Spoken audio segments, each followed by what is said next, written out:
ఆంధ్రప్రదేశ్ రాజధానిగా అమరావతికి చట్టబద్ధ హోదా కల్పించమని చంద్రబాబు నాయుడు కేంద్ర పెద్దలకి విన్నవించి 24 గంటల కాకముందే ప్రతిపక్ష నాయకుడైనటువంటి జగన్మోహన్ రెడ్డి తూచ్ అది కుదరదు అంటూ తన అభిప్రాయాన్ని కొండబద్దలు కొట్టినట్లుగా చెప్పేశాడు.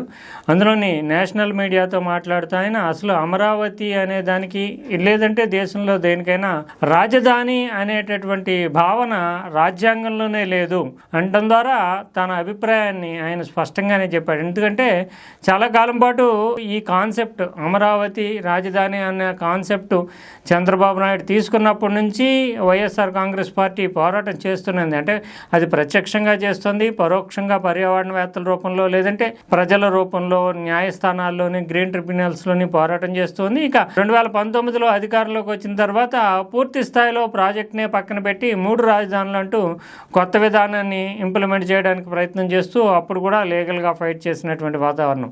ఇప్పుడు చూస్తే కనుక ఎన్డీఏ కూటమిలో కీలక భాగస్వామిగా తెలుగుదేశం ఉండడం, అంతేకాకుండా గతంలో వైఎస్ఆర్ కాంగ్రెస్ ప్రభుత్వం చేసినటువంటి ప్రయత్నాల వల్ల ఇప్పుడు భవిష్యత్తులో అమరావతి రాజధాని అనే దానికి ఆ అంశానికి గండి పడకుండా ఉండడానికి గాను పార్లమెంట్లోనే చట్టం చేయించాలి. 2014లో ఏర్పాటైనటువంటి ఆంధ్రప్రదేశ్ పునర్విభజన చట్టం, అంటే తెలంగాణ ఆంధ్ర విడిపోయినప్పుడు ఏర్పడినటువంటి చట్టంలోనే సవరణ చేయడం ద్వారా ఆ 5(2) అనేటటువంటి సెక్షన్ సవరణ చేయడం ద్వారా ఆంధ్రప్రదేశ్కి అమరావతిని రాజధానిగా చేయాలి. అది పార్లమెంట్ ఆమోదించాలి. అంటే పార్లమెంటు ఆమోదించిందంటే కనుక ఇంకా వాళ్ళు రాష్ట్ర ప్రభుత్వం చేయడానికి ఏమీ ఉండదు అనే ఉద్దేశంతో చంద్రబాబు నాయుడు ప్రభుత్వం 1.5 ఇయర్గా ఈ ప్రయత్నాలు చేస్తూ ఉంది. అయితే అనేక కారణాల వల్ల అసలు 2014 నుంచి అమరావతిని ఆంధ్రప్రదేశ్ రాజధానిగా ప్రకటించాలా, లేదంటే ఇప్పుడు నుంచి అంటే చట్టం సవరించిన దగ్గర నుంచి అమల్లోకి రావాలా అనేటటువంటి భావన ఒకటి, వైఎస్ఆర్ కాంగ్రెస్ పార్టీ నుంచి వస్తున్నటువంటి వ్యతిరేకత విజ్ఞప్తులు వీటన్నిటి కారణాల దృష్ట్యా అని కూడా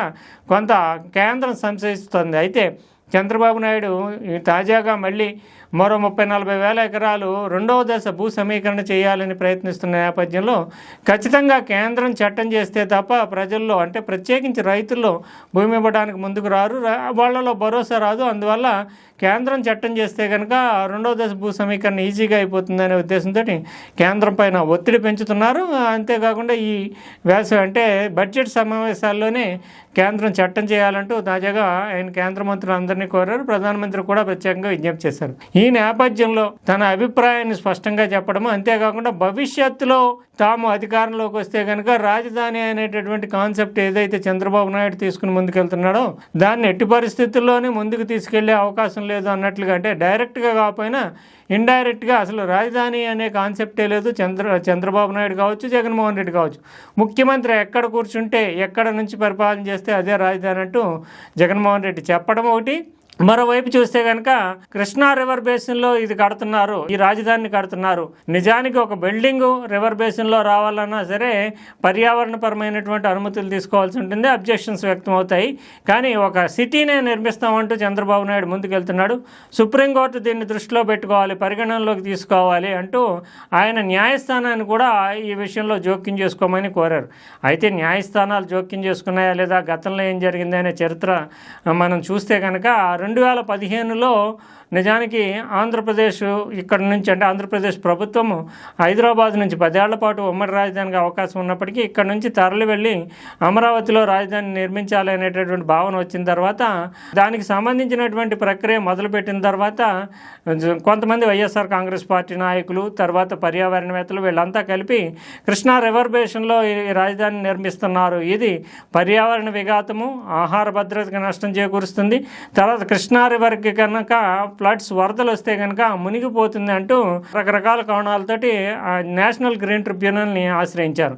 నేషనల్ గ్రీన్ ట్రిబ్యునల్ దీని మీద 2 పార్టీలు అంటే ఇటు ప్రభుత్వ వాదన అటు తమను ఆశ్రయించినటువంటి పార్టీలు ఏదైతే ఉంటాయో వాళ్ళు అంటే రెస్పాండెంట్స్, పిటిషనర్స్ వీళ్ళిద్దరి యొక్క వాదన విన్న తర్వాత రాష్ట్ర ప్రభుత్వం కూడా 3 సభ్యులతోటి కమిటీని నియమించింది. ఇది ఫ్లడ్ టెరైన్ అంటే వరద ప్రాంతాల్లోకి వస్తుందా రాజధాని, లేదంటే గతంలో కృష్ణానదికి వరదలు వచ్చినప్పుడు ఏ స్థాయిలో ఫ్లడ్డింగ్ జరిగింది, వరదలు ముంపు గురయ్యాయి అనే దాన్ని 3 నిపుణులైనటువంటి కమిటీలతోటి బృందాన్ని ఏర్పాటు చేసి దాని ద్వారా ఒక అధ్యయనం చేయించారు. తర్వాత దాని రిపోర్ట్ కూడా తీసుకున్న తర్వాత 1904 నుంచి 2016 వరకు వచ్చినటువంటి వివిధ ప్రాంతాలు, వివిధ వరద స్థాయిలను లెక్కించిన తర్వాత ఇప్పుడు అమరావతి కడుతున్నటువంటి ప్రాంతం ఎప్పుడు కూడా ముంపుకు గురి కాలేదు అనే నివేదిక రావడం, తర్వాత గ్రీన్ ట్రిబ్యునల్ దీన్ని అధ్యయనం చేసిన తర్వాత మొత్తం అంటే 2 పార్టీల వాదనలు విన్న తర్వాత గ్రీన్ ట్రిబ్యునల్ 2017 నవంబర్లో తీర్పు ఇచ్చింది. ఏంటంటే ఇది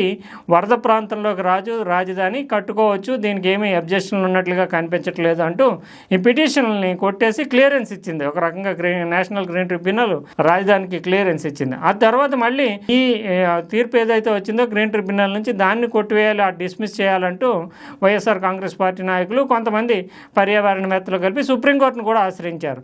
సుప్రీంకోర్టు కూడా దీన్ని మొత్తాన్నంతా మళ్ళీ మరోసారి అధ్యయనం చేసిన తర్వాత 2019 జనవరిలో దీనికి సంబంధించినటువంటి పిటిషన్ కొట్టేస్తూ నేషనల్ గ్రీన్ ట్రిబ్యునల్ ఇచ్చినటువంటి తీర్పు ఏదైతే ఉందో దాన్నే సపోర్ట్ చేసింది.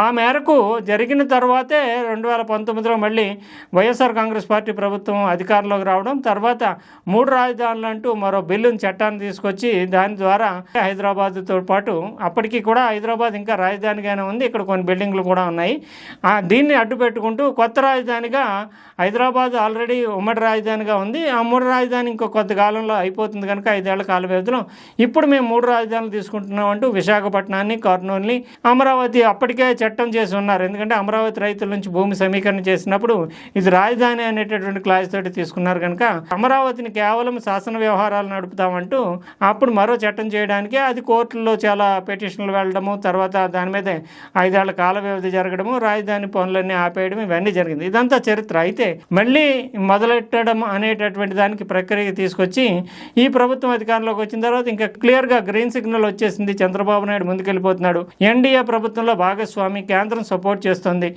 జాతీయ అంతర్జాతీయ సంస్థలు రుణాలు ఇవ్వడానికి ఎక్కడ అభ్యంతరాలు లేవు, ఇవంతా క్లియర్ అయిన తర్వాత ఒక చట్టం తీసుకురావాలి, చంద్రబాబు నాయుడు మళ్ళీ కొత్తగా భూ సమీకరణ చేయాలి, ఉన్నటువంటి భూమి సరిపోదనే ఉద్దేశంతో ముందుకెళ్ళడము. ఈ నేపథ్యంలో తాను ఎట్టి పరిస్థితుల్లోని రాజధాని అమరావతి అనే కాన్సెప్ట్ని అంగీకరించే ప్రసక్తి లేదు అన్న ధోరణిలో జగన్మోహన్ రెడ్డి మళ్ళీ మీడియా ముందుకు వచ్చి వివరాలు వెల్లడించడం అనేది జరిగింది. నిజానికి ఇది అమరావతి రాజధానికి సంబంధించినటువంటి విషయాలను చూస్తే కనుక ఈ న్యాయపరమైనటువంటి వివాదాలు అన్నీ జరిగిపోయిన తర్వాత రాజకీయపరమైనటువంటి వివాదాలే ప్రధానమైనటువంటి ప్రతిష్టంభనకి కారణమవుతున్నాయని చెప్పాలి. ఇది తెగేదాకా లాగేటటువంటి ధోరణి 2 పార్టీల్లోనే, అంటే అటు తెలుగుదేశం ప్రభుత్వంలో కానీ ఇటు వైఎస్ఆర్ కాంగ్రెస్ పార్టీలోనే కానీ కనిపిస్తుంది. ఎవరు కూడా వెనక్కి తగ్గేటటువంటి అవకాశం కూడా కనిపించట్లేదు. దీనివల్ల ఆంధ్రప్రదేశ్కి ఇది ఒక రకంగా ఈ రాజకీయ వైరం అనేటటువంటిది ఒక శాపంగా మారిందనే చెప్పాలి. అయితే జగన్మోహన్ రెడ్డికి ఒక కుత్సితమైనటువంటి బుద్ధితోటి ఆయన ఒక నిర్ణయం తీసుకున్న తర్వాత ఏ ప్రభుత్వం ఏ పార్టీ అధికారంలో ఉన్నా ముందుకు వెళ్లాల్సి ఉంటుంది.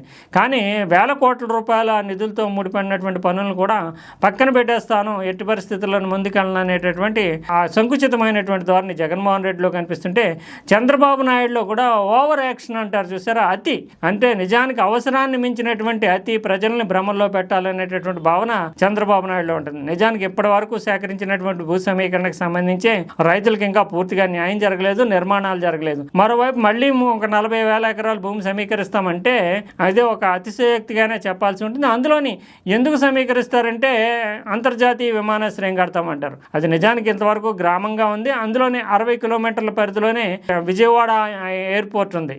ఒకవేళ నిజానికి నిత్యం తిరిగేటటువంటి వాళ్ళు ఎవరైనా సరే రైలు, బస్సు వీటిని ఆశ్రయిస్తారు తప్ప విమానాలు ఎక్కాలి అంటే రోజువారీ ప్రయాణికులు ఎవరు కూడా రెగ్యులర్ ప్రయాణికులు ఉండరు. ఎవరైనా వెళ్లాల్సి ఉన్న పెద్ద పెద్ద వాళ్ళు, పనుల మీద వ్యాపారవేత్తల వాళ్ళు విజయవాడ వెళ్ళి విమానాశ్రయంలో ఎక్కొచ్చు. అందువల్ల అమరావతికి ప్రత్యేక విమానాశ్రయం అనేది ఒక పరిహాసాస్పదమైనటువంటి ప్రకటన. కొన్ని వేల ఎకరాలను కేటాయించి అమరావతిలో విమానాశ్రయం కడతామన్నది. అందులోని 60 కిలోమీటర్ల పరిధి లోపలనే రాజధానికి దగ్గరలోనే అతి చేరువలోనే విమానాశ్రయం ఉన్న నేపథ్యంలో ఇప్పుడు చూస్తే కనుక శంషాబాద్ ఎయిర్పోర్ట్ హైదరాబాద్లో ఉంది, సికింద్రాబాద్ హైదరాబాద్ అటువైపు ప్రాంతాలన్నీ చూస్తే కనుక మల్కాజ్గిరి ఇతరత్ర ప్రాంతాలు వెళ్తే 60 కిలోమీటర్ల పైనే దూరం ఉంటుంది శంషాబాద్ ఎయిర్పోర్ట్. అయినా మేము మల్కాజ్గిరిలో మరో విమానాశ్రయం కడతాము, 1 కోటి మంది జనాభా ఉన్నారు హైదరాబాద్లో అంటే ఎవరైనా నవ్విపోతారు. చంద్రబాబు నాయుడు ఆలోచన ఆ రకమైనటువంటి ధోరణితోటే అతిగా వెళ్ళడము, ప్రజలు విమానాశ్రయం అనగానే భ్రమల్లో పడిపోతారు అనేటటువంటి భావన, ఆ రకమైనటువంటి ధోరణి అతనిలో ఉంటే పూర్తి స్థాయిలో అసలు రాజధాని అవసరం లేదు, రాజధాని ఎందుకు అనేటటువంటి ధోరణితోటి ఆంధ్రప్రదేశ్కి ఒక వరంగా ఉండాల్సినటువంటి రాజధానిని శాపంగా మారుస్తానంటూ పదే పదే స్పష్టం చేయడం ద్వారా జగన్మోహన్ రెడ్డి కూడా దుందుడుకు ధోరణి కనబరుస్తున్నారు. ఇది ఖచ్చితంగా ఆంధ్రప్రదేశ్ విషయంలో మాత్రం వీళ్ళిద్దరి మధ్య ఉండేటటువంటి రాజకీయ వైరం అనేది ఒక పెద్ద పెను శాపంగానే చెప్పాల్సి ఉంటుంది.